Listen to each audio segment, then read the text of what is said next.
There are plenty of geniuses who are not on this list. That's just the nature of things like this, so when your favourite wrestler doesn't turn up, remember that they are a genius, but just didn't make it here this time. It's like a 10 best finishes ever countdown. You could probably make a dozen of them and find somebody else who agreed. But that doesn't mean we shouldn't tip our heads to individuals who have genuinely changed the game over the years and seen the sport of kings in a way that we could only dream about. That's just how some brains work. They extrapolate the inner workings of wrestling and recreate it in their own image. It's pretty damn beautiful.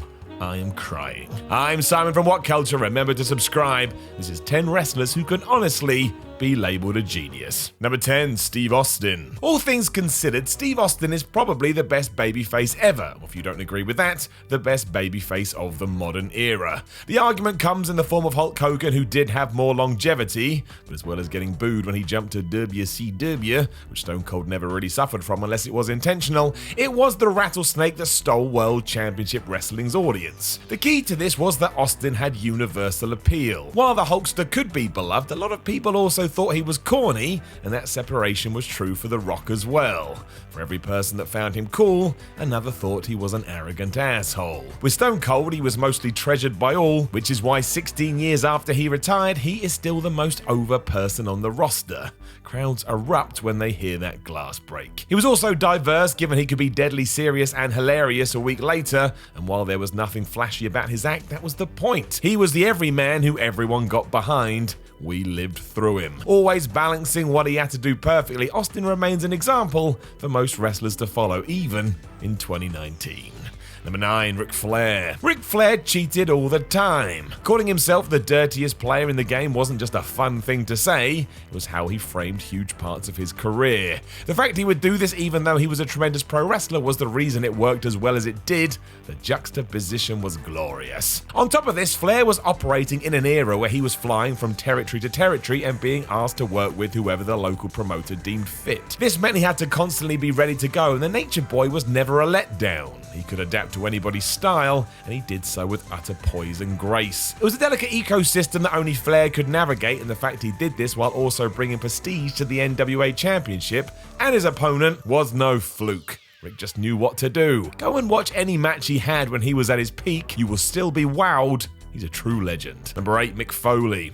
If you read Mick Foley's very good series of books, you will learn that in the year before his kind of retirement, he thought he sucked. Assuming he was the guy his peers would dread working as he was past his prime, Foley was worried about how he was perceived. He really didn't have to be. Even during this period, few were as good as the art as Mick. Finding a wonderful balance between sadistic offense and seriously impressive bumping and selling, his willingness to absorb punishment was unmatched. Throughout all this, he also made countless stars through his work rate. Randy Orton, The Rock, Triple H, Vader. If you worked with Foley, you were going to come out the other side better than when you went in. That's imperative for any wrestling promotion because it means you have a guy who can stack up the roster, giving you more places to turn should you need it. I don't think any of those mentioned wrestlers would have made it without Mankind, and given few other people have such powers, well, it made Mick Foley a damn genius. Number 7, Daniel Bryan. Daniel Bryan is different to Mick Foley, but much like him has the ability to raise his opponents to new heights. In recent times of me saying these words, he did it for Kofi Kingston at WrestleMania 35. That's not to say that the New Day member isn't talented, because he is, but the sheer amount of emotion achieved was largely thanks to Bryan.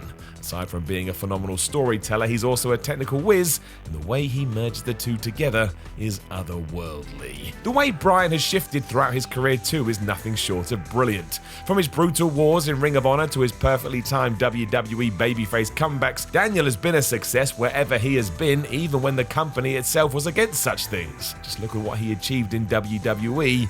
It remains unmatched. With the power to elevate anyone to the next level, Bryan is a guaranteed Hall of Famer and one of the best there is. That's right, I said it had to be said, and I stand by it. Number 6, Kensa Kobashi. Wins and losses matter in wrestling. While that doesn't always get represented these days, it is a useful storytelling technique that can be utilized to establish somebody's career. Look at Kenny Omega in AEW. His loss to Pac at All Out, along with other defeats, have people asking what the hell is going on because, again, wins and losses matter. No one understood this more than Kensa Kobashi. Getting over because of how he lost, fans would rally behind the New Japan star in hope that he could finally squeak out to victory. Crowds would roar him on when he finally took control of a match, and somehow even when he didn't come out of top, he didn't lose any momentum. It's just the magic he had. It all worked too, because by the time he had overcome this to become a legend, losing to Kenta was actually considered a privilege by both his rivals and the audience. It doesn't just happen. You have to understand how to interact with the fans, and Kobashi had this down and then some. Number 5, Kenny Omega. Kenny Omega has built quite the legacy, and he's done it in real time. A new breed of wrestler, Omega has embraced the performance side of pro wrestling while also telling you he's really good at it. The fact he actually is just mean he's become some sort of transcendent being in this crazy world, and that is very compelling. He rubber stamps this with how he takes a crowd on a journey during his matches. Hanging off his every move, Kenny can somehow do 1,000 V-triggers and get a bigger reaction every time. If anybody else did that, we'd bemoan them for being out of ideas. This ties into his hard-hitting arsenal, which always looks legit, and my word does he have incredible timing. It's kind of amazing he hasn't concussed anyone given how full he goes into the attack, but that is his magic. He's the first to tell you all this is a trick, and yet you can't figure out how he's doing it. Genius. Number 4, Harrer Misawa. While most wrestlers want to wear all the emotion on their face to sell the situation they're currently in, Misawa was different. Wearing a blank expression on his face at all times, it was everything you're told not to do in wrestling, but he made it work. The major reason for this was because he was like a video game's main boss. He was the man in All Japan, and this face matched his dominance. Not only could his rivals not figure out a way to defeat him, but Misawa wouldn't even give away his thoughts.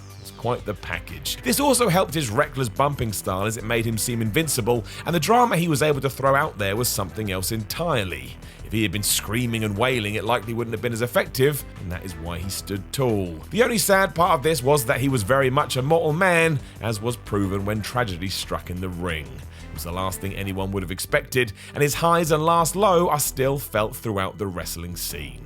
How could it not? Number 3, Bret Hart. I know this because I'm one of them, but Bret Hart was a guy who was able to turn casual followers into hardcore fans by how he operated in the ring and his top draw storytelling. The Hitman managed to change the premise of WWE from cartoon theatrics to in-depth narratives, and while he didn't attract the sheer numbers of somebody like Hulk Hogan, anyone who did buy in did so for the long haul. Has to be one of the reasons that today's major demographic for Raw are all over 50. They've stayed the course. This was no more apparent than at the 1993 King of the Ring, where he put in a performance for the ages. Having 3 matches on that night, Hart crafted utterly different encounters en route to winning the thing. This continued when he clashed with his brother Owen and his 1997 heel run. Everything Bret did was excellent, which makes sense because he was the excellence of execution, including taking the green Tom McGee and convincing a mass audience that he would be the next big thing.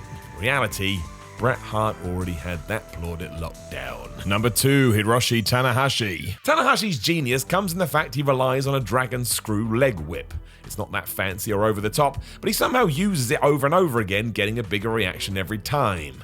And why does this happen? Because it's how he uses it. You never see it coming for one, but it also makes sense. Tana sees it as a way to do serious damage to his opponent to set up bigger moves in his arsenal, as he would if, wrestling was real. The concept that is. In short, New Japan's ace knows what to do between the moves, and it's here where he truly shines. He adapted to this after the tragic death of Misawa, as everybody realized a shift was needed. One of these was enough. Tanahashi was a part of that movement, and it saw him rely on the old values of yesteryear, but shine because of it.